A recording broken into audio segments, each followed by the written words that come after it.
নমস্কার বন্ধুরা, আজকের ক্লাসে সকলকে স্বাগত জানাই। আজকে তোমাদের আসন্ন সমস্ত কম্পিটিটিভ এক্সামের জন্য খুবই গুরুত্বপূর্ণ কিছু জিকে নিয়ে আমরা চলে এসেছি। তো চলো আজকের ক্লাস শুরু করছি।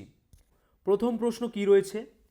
কর্মসংস্থান দপ্তর কে চালু করেছেন? কে কর্মসংস্থান দপ্তর চালু করেছেন?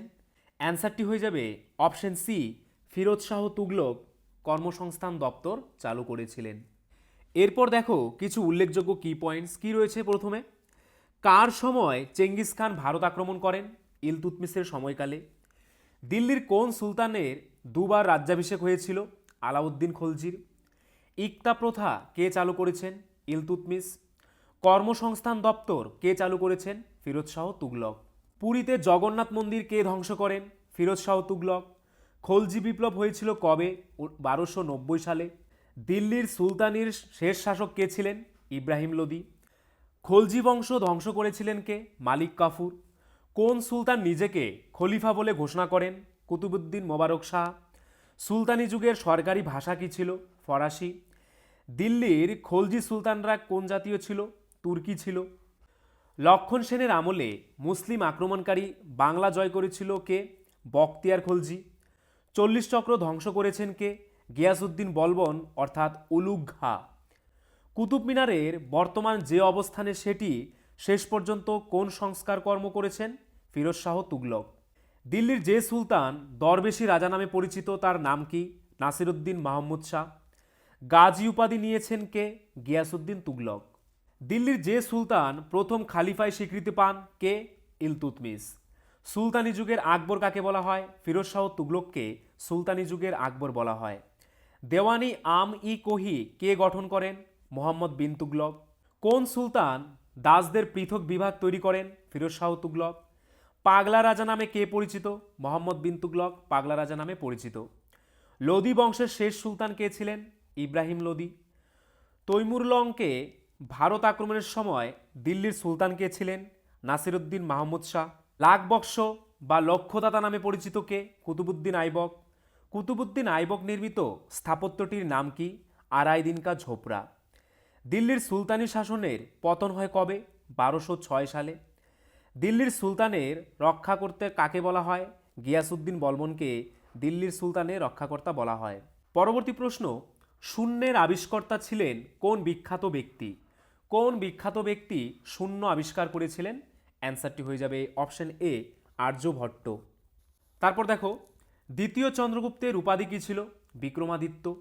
দ্বিতীয় চন্দ্রগুপ্ত সম্পর্কে জানা যায় বিশাখ দত্তের দেবী চন্দ্রগুপ্তম নাটক থেকে।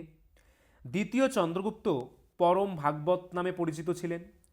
তিনি প্রথম রৌপ্য মুদ্রা চালু করেছেন। তাহলে কে প্রথম রৌপ্য মুদ্রা চালু করেন? দ্বিতীয় চন্দ্রগুপ্ত। তার রাজসভায় নবরত্ন দেখতে পাই। এই নবরত্ন কারা কারা? কালিদাস, বেতাল ভট্ট, বরাহমিহির, ধন্বন্তরী। ভারতের শেক্সপিয়ার নামে পরিচিত কে? কালিদাস, যাকে ভারতের শেক্সপিয়ার বলা হয়। কৃষ্ণ চরিত্রম সমুদ্রগুপ্তের রচনা। ইরান শিলালিপি দ্বিতীয় চন্দ্রগুপ্তের মন্ত্রী বীরসেন রচনা করেছেন। গুপ্তযুগের স্বর্ণমুদ্রার নাম কি ছিল? দিনার। প্রাচীন ভারতের শ্রেষ্ঠ গণিত শাস্ত্রবিদ ও জ্যোতির্বিজ্ঞানী কে ছিলেন? আর্যভট্ট। তিনি প্রথম উল্লেখ করেন পৃথিবীর আহ্নিক গতি, অর্থাৎ পৃথিবীর নিজ অক্ষে ঘোরে, যার ফলে দিনরাত্রির সৃষ্টি হয়। সূর্যগ্রহণ ও চন্দ্রগ্রহণের বৈজ্ঞানিক ব্যাখ্যা দেন কে? এই আর্যভট্ট। এক বছরে 365 দিন, তারই গণনা। আর্যভট্ট প্রথম পৃথিবীর বার্ষিক গতির বৈজ্ঞানিক ব্যাখ্যা দেন, অর্থাৎ পৃথিবী যে সূর্যের চারিদিকে ঘোরে তার ব্যাখ্যা দেন। 1 থেকে 9 পর্যন্ত সংখ্যাগুলি আর্যভট্ট প্রথম বর্ণনা করেন। তিনি পায়ের মান নির্ণয় করেন ও বীজগণিত আবিষ্কার করেন। তারপর দেখো কি রয়েছে, মনু সংহিতা। মনুর আইন সংক্রান্ত বিধানাবলীর সংকলন কার্য মনুসংহিতা এই যুগেই রচিত হয়। অপর দুই প্রখ্যাত গণিতজ্ঞ ও জ্যোতির্বিদ হলেন ব্রহ্মগুপ্ত ও বরাহমিহির। ব্রহ্মগুপ্তের রচিত বইগুলির নাম কি? ব্রহ্ম সিদ্ধান্ত, খণ্ডখাদ্য ও ধ্যানগ্রহ। এবং বরাহমিহির কী কী রচনা করেন? পঞ্চসিদ্ধান্ত ও বৃহৎ সংহিতা। দশমিকের ব্যবহার প্রথম গুপ্তযুগেই শুরু হয়। ভাস্কর আবিষ্কার করেন এটি। ব্রহ্মগুপ্ত অভিকর্ষ বলের ইঙ্গিত দেন। তাহলে কে অভিকর্ষ বলের ইঙ্গিত দেন? ব্রহ্মগুপ্ত। পরবর্তী প্রশ্ন, টি শব্দটি কোন খেলার সঙ্গে যুক্ত? TEE এই শব্দটি কোন খেলার সঙ্গে যুক্ত? অ্যান্সারটি হয়ে যাবে অপশন বি, গলফ খেলার সঙ্গে যুক্ত। তারপর দেখো বিভিন্ন খেলার সঙ্গে যুক্ত কিছু উল্লেখযোগ্য শব্দ। কবাডির সাথে যুক্ত শব্দগুলো কি কি? Sitting block, lobby, baulk line, bonus point, losing the cant, super tackle, all out, লোনা। ক্যারাটের সঙ্গে যুক্ত শব্দগুলো কি কি? Bunker, chukker, mallet. তাসের সাথে যুক্ত শব্দগুলি কি কি? Auction, bridge, chicken, cut, little slam, no trumps, revoke, shuffle. খোখোর সাথে যুক্ত শব্দগুলো কি কি? Chaser, shoulder line, entry diving, dodging, late kho, running, early get up, lobby, free zone. Billiard খেলার সঙ্গে যুক্ত শব্দগুলো কি কি? Baulk line, break, bolting, cannon, cue, stroke. ফুটবলের সাথে যুক্ত শব্দগুলো কি কি? Sweeper, wings, direct free kick, throw in, goal kick, penalty, kick, tiebreaker, sudden death, golden goal, corner kick, foul, centre forward, injury time, hat trick, yellow card, red card, tackle, marking, dribbling, heading, গোলকিপিং, offside. এগুলি হচ্ছে ফুটবলের সঙ্গে যুক্ত কিছু উল্লেখযোগ্য শব্দ। তারপরে দেখো বক্সিংয়ের সাথে যুক্ত শব্দগুলো কি কি? Baseball, bunker, hole, caddie, dormie, football, links, par, putt, tee, stymie, rough. বাস্কেটবলের সাথে যুক্ত শব্দগুলো কি কি? Ball, basket, blocking, dribbling, free throw, held ball, jump ball, pivot. Table টেনিসের সঙ্গে যুক্ত শব্দগুলো কি কি? ব্যাকস্পিন, লুপ, চপ, পেন হস্তন্ত্রীপ, পুশ, স্পিন, টুইডিল। ভলিবলের সাথে যুক্ত শব্দগুলো কি কি? Baseline, blocking, doubling, foot fault, jump set, লা ball, volley, windmill service, point, game, quick smash, net shot, deuce, bird, rush ও ডবল ড্রপ। ব্যাডমিন্টনের সাথে যুক্ত শব্দগুলো কি কি? Deuce, advantage, ground stroke, ace service, slice, double fault, out, net, game, drop shot. ক্রিকেটের সাথে যুক্ত শব্দগুলো কি কি? পিচ, উইকেট, বোলিং ও popping crease, boundary, over boundary, bye run, leg bye run, no ball, white ball, run out, LBW, bowled out, caught out, stumped out, hit wicket out, century, half century, maiden over, drive, stroke, umpire, spinner, slip, googly, silly mid off, cover drive, gully point, chinaman, off break ও square leg. Lawn টেনিসের সাথে যুক্ত শব্দগুলো কি কি? Punch, break, cut, defence, knock, upper cut, win by knockout, weigh in, rabbit punch. হকির সাথে যুক্ত শব্দগুলো কি কি? ব্যাকস্টিস, বুলি, কারি, ড্রিবল, ক্যারেট corner, penalty corner, zonal marking, 16 yard hit, scoop, goal line, green card ও ক্লিক। বেসবলের সাথে যুক্ত শব্দগুলো কি কি? বস, battery, bunting, catcher, diamond, hitter, home, infield, outfield, short stop, pull out, pitcher plate ও pitch. দাবার সাথে যুক্ত শব্দগুলো কি কি? Bishop, castling, capture, checkmate, draw gambit, grandmaster, অস্কার, under promoting, pawn, knight, king, rook, counter attack, defence, fight, 50 move rule, fork, rapid play, squeeze, resign. তারপর দেখো ডায়মন্ড শব্দটি কোন খেলার সঙ্গে যুক্ত? বেসবল। গ্যাম্বিট শব্দটি কোন খেলার সঙ্গে যুক্ত? দাবা। এগুলি কিন্তু খুবই ইম্পর্টেন্ট প্রশ্ন, এগুলোর থেকে কিন্তু তোমাদের প্রশ্ন থাকবেই। ফোরসাম শব্দটি কোন খেলার সঙ্গে যুক্ত? গলফ। ব্রেক শব্দটি বিলিয়ার্ড। ডিউস শব্দটি কোন খেলার সঙ্গে যুক্ত? Badminton, table tennis, loan tennis. Jockey শব্দটি কোন খেলার সঙ্গে যুক্ত? ঘোড় দৌড়ের সঙ্গে জকি শব্দটি যুক্ত। চেক শব্দটি কোন খেলার সঙ্গে যুক্ত? দাবা। পরবর্তী প্রশ্ন, কোথায় অন্ধকূপ হত্যা ঘটেছিল? কোথায় অন্ধকূপ হত্যা ঘটেছিল? অ্যান্সারটি হয়ে যাবে অপশন এ, কলকাতায় অন্ধকূপ হত্যা ঘটেছিল। অন্ধকূপ হত্যা একটি বহুল প্রচারিত সেনা হত্যাকাণ্ড, যা ব্রিটিশ আমলে কলকাতায় সংঘটিত হয়েছিল বলে উল্লেখ করা হয়েছে। বর্ণিত হয়েছে যে ব্রিটিশ সরকার কর্তৃক নির্মিত ফোর্ট উইলিয়াম দুর্গের অভ্যন্তরে জালানাবিহীন ক্ষুদ্রাকৃতির একটি কামরায় 1756 খ্রিস্টাব্দের 20 জুন বা 20 জুন তারিখে 146 জন ইংরেজকে কারারুদ্ধ করা হয়েছিল। তারপর দেখো সিরাজউদ্দৌলা কোন কোন জায়গার নবাব ছিলেন? বাংলা, বিহার ও উড়িষ্যার নবাব ছিলেন কে? সিরাজ উদ্দৌলা। রাজত্ব কত সময় করেছিল? 9 এপ্রিল 1756 থেকে 23 জুন 1757। পূর্বসূরি কে ছিলেন? আলীবর্দী খান। উত্তরসূরি কে? মীর জাফর। জন্ম কোথায়? মির্জা মুহাম্মদ সিরাজউদ্দৌলা 1773 খ্রিস্টাব্দে মুর্শিদাবাদ অর্থাৎ সুবা বাংলায় জন্মগ্রহণ করেন। মৃত্যু 2 জুলাই 1757 খ্রিস্টাব্দে মাত্র 23 থেকে 24 বছর বয়সে মুর্শিদাবাদ, যেখানে কোম্পানি রাজ করত, সেখানে তার মৃত্যু হয়। তার সমাধি কোথায় অবস্থিত? খোশবাগ, মুর্শিদাবাদ, পশ্চিমবঙ্গ, ভারত। অর্থাৎ ভারতের পশ্চিমবঙ্গের মুর্শিদাবাদের খোশবাগে তার সমাধি অবস্থিত। তার দাম্পত্য সঙ্গী কে ছিলেন বা তার স্ত্রী কে ছিলেন? লুৎফুন্নেসা বেগম। পরবর্তী প্রশ্ন, ভারতের উত্তরতম বিন্দু কোনটি? ভারতের উত্তরতম বিন্দু কোনটি? অ্যান্সারটি হয়ে যাবে অপশন এ, ইন্দিরা কোল ভারতের উত্তরতম বিন্দু। ইন্দিরা কোল হল ভারতের উত্তরতম বিন্দু। এটি জম্মু ও কাশ্মীরের উত্তর সীমান্তের একটি গুরুত্বপূর্ণ স্থানে অবস্থিত, যেখানে 4টি দেশের সীমানা মিলিত হয়েছে: ভারত, পাকিস্তান, আফগানিস্তান এবং চীন। ইন্দিরা কোল হল ভারতের উত্তরতম বিন্দু এবং আন্দামান ও নিকোবর দ্বীপপুঞ্জের ইন্দিরা পয়েন্টের দক্ষিণতম, অর্থাৎ ভারতের দক্ষিণতম বিন্দুর নাম কি? ইন্দিরা পয়েন্ট। তারপর দেখো জিব্রাল্টার প্রণালী। এটি ভূমধ্যসাগর ও আটলান্টিক মহাসাগরকে সংযোজনকারী একমাত্র প্রাকৃতিক পথ, যার নাম কি? জিব্রাল্টার প্রণালী। তারপর দেখো অন্যান্য বিভিন্ন প্রণালীগুলি কি কি? হরমুজ প্রণালী পারস্য উপসাগর ও ওমান উপসাগরকে যুক্ত করেছে এই হরমুজ প্রণালী। মালাক্কা প্রণালী মালয় উপদ্বীপ এবং সুমাত্রাকে পৃথক করেছে, যুক্ত করেছে ভারত মহাসাগর ও দক্ষিণ চীন সাগরকে। তারপর কি রয়েছে দেখো ডোভার প্রণালী, যার দৈর্ঘ্য 34 কিমি। এটি ইংল্যান্ড ও ফ্রান্সকে পৃথক করেছে। তারপর ম্যাজেলান প্রণালী, এটি আটলান্টিক মহাসাগর ও প্রশান্ত মহাসাগরকে যুক্ত করেছে এবং দক্ষিণ আমেরিকার মূল ভূখণ্ড থেকে তিয়েরা দেল ফুয়েগোকে পৃথক করেছে। তারপরে আছে দেখো বেরিং প্রণালী, এটি কত দৈর্ঘ্য? 85 কিমি। এটি উত্তর মহাসাগর ও প্রশান্ত মহাসাগরকে যুক্ত করেছে, আলাস্কা ও সাইবেরিয়াকে পৃথক করেছে। তারপর রয়েছে পক প্রণালী, এটি তামিলনাড়ু ও শ্রীলঙ্কাকে পৃথক করেছে এবং প্রাকৃতিক সম্পদে পরিপূর্ণ এই পক প্রণালী। তারপর কি রয়েছে ডেনমার্ক প্রণালী, এটি উত্তর মহাসাগরকে উত্তর আটলান্টিক মহাসাগরের সাথে সংযুক্ত করেছে। হাডসন প্রণালী কানাডাতে অবস্থিত একটি সমুদ্র প্রণালী, যা পশ্চিমে হাডসন উপসাগর ও ফক্স বেসিনকে পূর্বে ল্যাব্রাডর সাগরের সাথে সংযুক্ত করেছে।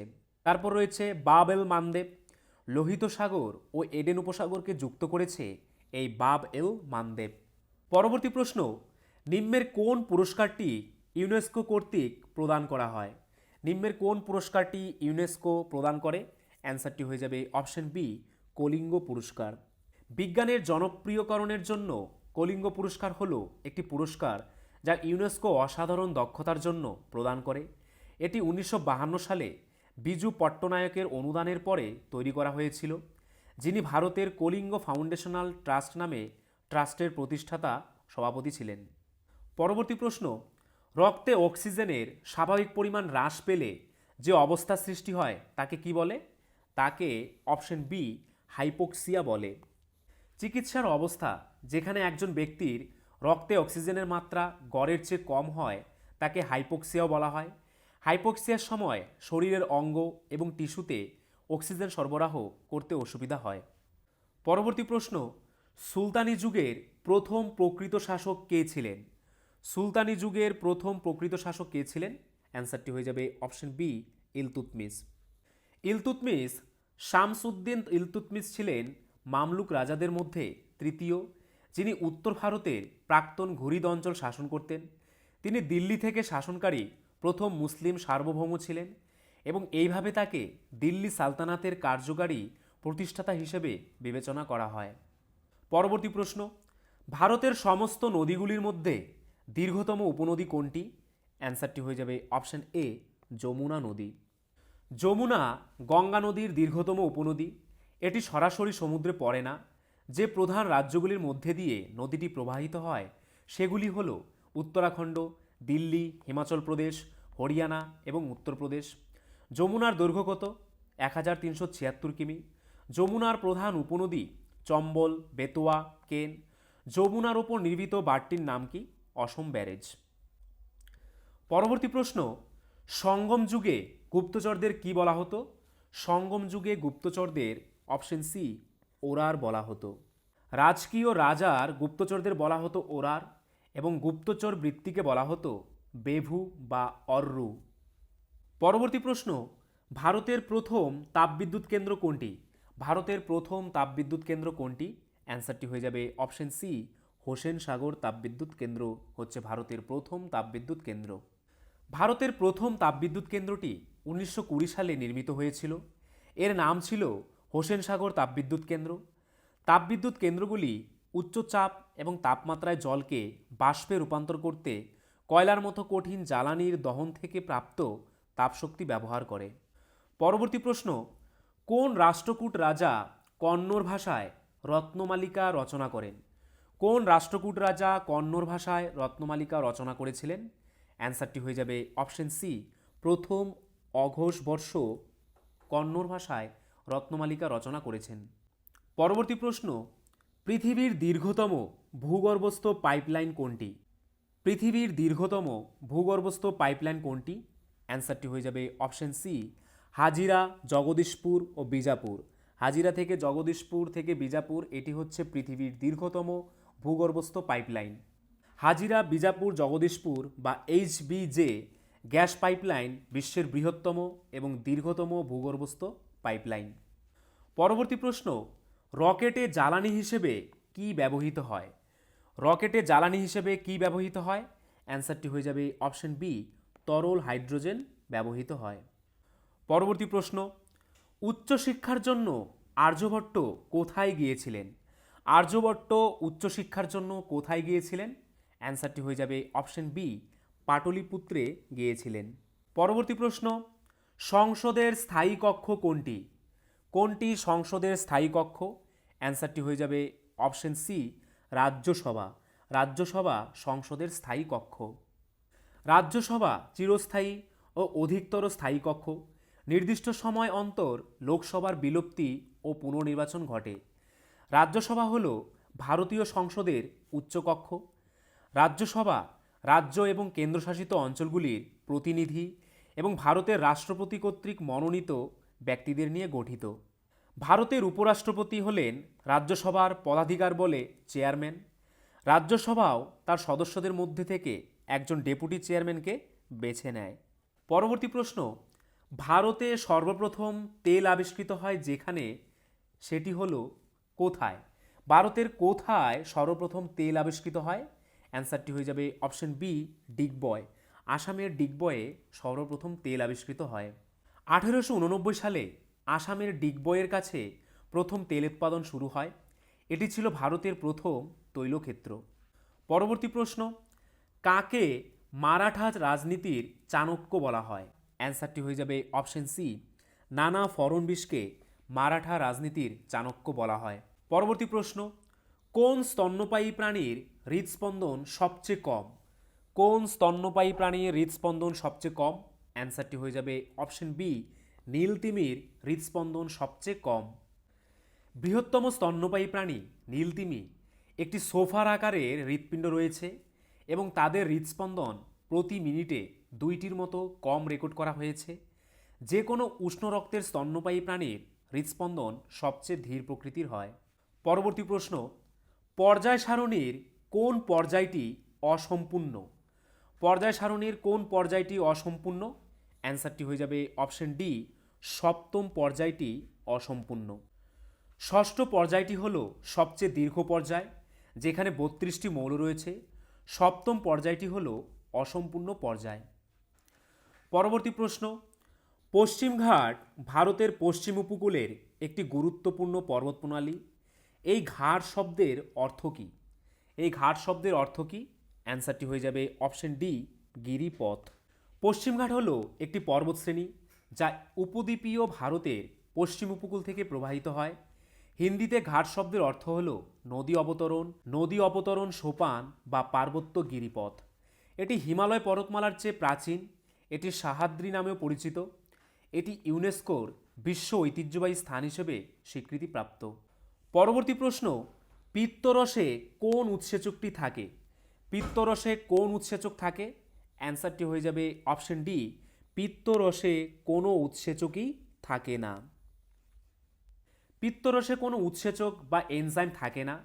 পিত্তরস খাদ্যের অম্লভাব প্রশমিত করে এবং ক্ষারীয় পরিবেশ সৃষ্টি করে।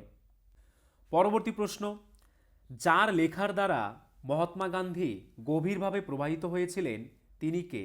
বা কার লেখার দ্বারা মহাত্মা গান্ধী গভীরভাবে প্রভাবিত হয়েছিলেন? অ্যান্সারটি হয়ে যাবে অপশন ডি, লিও টলস্টয়ের লেখার দ্বারা। পরবর্তী প্রশ্ন, হিমমিশ্রের তাপমাত্রা কত? খুবই গুরুত্বপূর্ণ একটি প্রশ্ন। হিমমিশ্রের তাপমাত্রা কত হয়? অ্যান্সারটি হয়ে যাবে অপশন বি, -23°C হিমমিশ্রের তাপমাত্রা। যেসব মিশ্রণ দিয়ে খুব কম উষ্ণতার সৃষ্টি করা যায় সেই সব মিশ্রণকে হিমমিশ্র বলে। যেমন 3 ভাগ ওজনের বরফ গুঁড়ার সঙ্গে 1 ভাগ ওজনের সাধারণ লবণ মেশালে মিশ্রণের উষ্ণতা ক্রমশ কমে প্রায় -23°C হয়, একেই হিমমিশ্র বলে। পরবর্তী প্রশ্ন, রাষ্ট্রপুঞ্জের সাধারণ অধিবেশনে প্রথম যে ভারতীয় মহিলা ভাষণ দেন তিনি কে ছিলেন? অ্যান্সারটি হয়ে যাবে অপশন এ, বিজয়লক্ষ্মী পণ্ডিত। পরবর্তী প্রশ্ন, নিম্নের কোন হরমোনটি একটি লোকাল হরমোন? নিম্নের কোন হরমোনটি একটি লোকাল হরমোন? অ্যান্সারটি হয়ে যাবে অপশন সি, টেস্টোস্টেরন হলো একটি লোকাল হরমোন। যে হরমোনের ক্রিয়া সাধারণত উৎসস্থল বা উৎস গ্রন্থিতে সীমাবদ্ধ তাদের লোকাল হরমোন বলে। যেমন টেস্টোস্টেরন, সিক্রেটিন, গ্যামট্রিন, কোলিসিস্টোকাইনিন, প্যানক্রিওজাইনিন, প্রোস্টাগ্ল্যান্ডিন, ব্রাডিকাইনিন, হিস্টামিন, এন্টারোগ্যাস্টিন ইত্যাদি এগুলি হচ্ছে লোকাল হরমোন। পরবর্তী প্রশ্ন, ভারত একটি সার্বভৌম রাষ্ট্র বলতে কি বোঝায়? ভারত একটি সার্বভৌম রাষ্ট্র এটি বলতে কি বোঝায়? অ্যান্সারটি হয়ে যাবে অপশন এ, ভারত কোনো বিদেশি রাষ্ট্রের অধীন নয়। ভারত কোনো বিদেশি রাষ্ট্রের অধীন নয়, তাই ভারত একটি সার্বভৌম রাষ্ট্র। ভারতের সংবিধানের প্রস্তাবনা অনুযায়ী ভারত একটি সার্বভৌম, সমাজতান্ত্রিক, ধর্মনিরপেক্ষ, গণতান্ত্রিক প্রজাতন্ত্র। সার্বভৌম শব্দের অর্থ হল ভারত একটি মুক্ত দেশ যেখানে কোনো বহিরাগত উৎস থেকে কোনো হস্তক্ষেপ ছাড়াই নিজেকে শাসন করার সম্পূর্ণ অধিকার রয়েছে। পরবর্তী প্রশ্ন, ফিউজ তারের বৈশিষ্ট্য কী? একটি ফিউজ তারের বৈশিষ্ট্য কী? অ্যান্সারটি হয়ে যাবে অপশন বি, একটি ফিউজ তারের রোধ বেশি হয় ও গলনাঙ্ক কী হয়? কম হয়। তারপর দেখো কিছু কি পয়েন্টস লক্ষ্য করো কি রয়েছে। কোন বস্তুতে আধানের অস্তিত্ব নির্ণয়ের যন্ত্রের নাম কি? তড়িৎবীক্ষণ যন্ত্র। বেকিং পাউডারের মূল উপাদানের সংকেত কি? CaCO3। কোন পদার্থের বিদ্যুৎ পরিবাহিতা সবচেয়ে বেশি? রূপোর। বরফ জলে ভাসে কেন? বরফের তুলনায় জলের ঘনত্ব বেশি বলে বরফ জলে ভাসে। পরমাণুর নিউক্লিয়াসে কি কি থাকে? নিউট্রন ও প্রোটন থাকে। গাড়ির ব্যাটারিতে কোন অ্যাসিড ব্যবহৃত হয়? সালফিউরিক অ্যাসিড ব্যবহৃত হয়। কোন জ্বালানি পোড়ালে সালফার ডাইঅক্সাইড বাতাসে যুক্ত হয়? পেট্রোল পোড়ালে সালফার ডাইঅক্সাইড বাতাসে যুক্ত হয়। টেলিফোনের লাইনের মধ্যে দিয়ে কি প্রবাহিত হয়? চৌম্বক শক্তি প্রবাহিত হয়। কোন যন্ত্রের সাহায্যে যান্ত্রিক শক্তিকে বিদ্যুৎ শক্তিতে রূপান্তরিত করা হয়? ডায়নামো যন্ত্রের সাহায্যে। কোন রং বেশি দূর থেকে দেখা যায়? লাল রং অনেক দূর থেকে দেখা যায়। কোন পদার্থটি বিদ্যুৎ পরিবাহী নয়? রাবার। কোনটিকে চুম্বকে পরিণত করা যায়? ইস্পাতকে চুম্বকে পরিণত করা যায়। কোনটি একটি মৌলিক পদার্থ? লোহা। কোন ধাতু স্বাভাবিক তাপমাত্রায় তরল থাকে? পারদ হচ্ছে এমন একটি ধাতু যেটি স্বাভাবিক তাপমাত্রায় তরল অবস্থায় থাকে। স্টেইনলেস স্টিলের অন্যতম উপাদান কি? ক্রোমিয়াম। আর বাকি দুটো উপাদান কি কি? লোহা ও নিকেল। সর্বাপেক্ষা হালকা গ্যাস কোনটি? হাইড্রোজেন হচ্ছে সবচেয়ে হালকা গ্যাস। কোনটির আয়তন নেই? গ্যাসীয় পদার্থের কোনো আয়তন বা আকার নেই। পরবর্তী প্রশ্ন, যৌগিক পদার্থ নয় কোনটি? বায়ু কিন্তু কোনো যৌগিক পদার্থ নয়। ফসফিন কি জাতীয় পদার্থ? ফসফিন একটি যৌগিক পদার্থ। হ্যালো তড়িৎ প্রবাহ মাত্রার ব্যবহারিক একক কি? অ্যাম্পিয়ার। তড়িৎচালক বল মাপার এককের নাম কি? পটেনশিওমিটার। পরবর্তী প্রশ্ন, ভারতের রাজস্ব নীতি স্থির করে নিম্নলিখিত কোন সংস্থাটি? কোন সংস্থা ভারতের রাজস্ব নীতি স্থির করে? অ্যান্সারটি হয়ে যাবে অপশন সি, কেন্দ্রীয় অর্থমন্ত্রক। পরবর্তী প্রশ্ন, বর্ণালীর কোন রঙে সালোক সংশ্লেষ সবচেয়ে ভালো হয়? সালোক সংশ্লেষ সবচেয়ে ভালো হয় বর্ণালীর কোন রঙে? অ্যান্সারটি হয়ে যাবে অপশন এ, লাল ও নীল রঙের বর্ণালীতে সালোক সংশ্লেষ সবচেয়ে ভালো হয়। রামধনু কী প্রকার বর্ণালী? রামধনু হচ্ছে একটি অশুদ্ধ বর্ণালী। প্রিজম দ্বারা গঠিত বর্ণালীর প্রান্তিক বর্ণ কী কী হয়? লাল ও বেগুনি। পরবর্তী প্রশ্ন, প্রথম বিশ্বকাপ ক্রিকেট কোন বছর চালু হয়? প্রথম বিশ্বকাপ ক্রিকেট কোন বছর চালু হয়েছিল? অ্যান্সারটি হয়ে যাবে অপশন এ, 1975 সালে। 1975 ক্রিকেট বিশ্বকাপ ছিল আন্তর্জাতিক ক্রিকেট কাউন্সিল বা আইসিসি কর্তৃক বিশ্বকাপ ক্রিকেটের প্রথমবারের মতো আয়োজিত প্রতিযোগিতা। স্বাগতিক দেশ হিসেবে 1975 সালের 7 থেকে 21 জুন তারিখ পর্যন্ত ইংল্যান্ডের 5টি শহরের 6টি মাঠে অনুষ্ঠিত হয়। পরবর্তী প্রশ্ন, দক্ষিণ ভারতের কোন রাজ্যটি তার নৌশক্তির জন্য বিখ্যাত ছিল? দক্ষিণ ভারতের কোন রাজ্যটি তার নৌশক্তির জন্য খুবই বিখ্যাত ছিল? অ্যান্সারটি হয়ে যাবে অপশন বি, চোল রাজ্যটি তার নৌশক্তির জন্য বিখ্যাত ছিল। পরবর্তী প্রশ্ন, কোন বাংলা সাহিত্যকর্ম মিল্টনের প্যারাডাইস লস্টের অনুসরণে লিখিত? বিখ্যাত একটি উপন্যাস মিল্টনের প্যারাডাইস লস্ট, এর অনুসরণে কোন বাংলা সাহিত্যকর্ম লিখিত হয়েছে? অ্যান্সারটি হয়ে যাবে অপশন সি, মেঘনাদবধ কাব্য।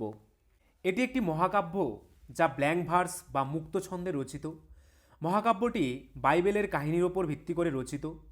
প্রথম খণ্ডে মিল্টনের উদ্দেশ্য লক্ষ্য করা যায় মূলত মানুষের প্রতি ঈশ্বরের দৃষ্টিভঙ্গিকে প্রকাশ করা। বাংলা সাহিত্যের প্রথম মহাকাব্য মেঘনাদবধ কাব্যে প্যারাডাইস লস্ট কাব্যের ছায়া পরিলক্ষিত হয়। তো ফ্রেন্ডস, এই ছিল আজকের ভিডিও। তোমরা যদি আমাদের চ্যানেলে নতুন হয়ে থাকো, আমাদের চ্যানেলটিকে অবশ্যই সাবস্ক্রাইব করে নোটিফিকেশন অল করে রাখবে। তার পাশাপাশি তোমরা যদি আমাদের পুলিশের ব্যাচে অ্যাডমিশন নিতে চাও, তাহলে আমাদের স্ক্রিনে দেওয়া নাম্বারে একবার এক্ষুনি হোয়াটসঅ্যাপ করে নাও। আর আজকের ভিডিওর যদি পিডিএফ পেতে চাও, তাহলে আমাদের টেলিগ্রাম চ্যানেলে জয়েন করে নাও, বেঙ্গলি নলেজ একাডেমি এই চ্যানেলে, যেটি এই ভিডিওর ডিসক্রিপশনে দেওয়া রয়েছে।